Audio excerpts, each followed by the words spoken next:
nakadapa pa rin guys. Kinain na niya yung pagkain. Pagkagising niyang, pagbangon niyan guys, lalagyan ko siya ng tubig. Yung kainan niya para uminom siya ng tubig.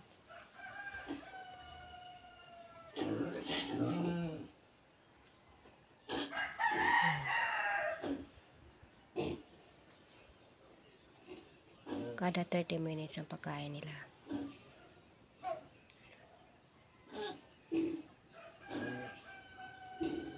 Ito sobrang kabusugan, hindi siya makatayo.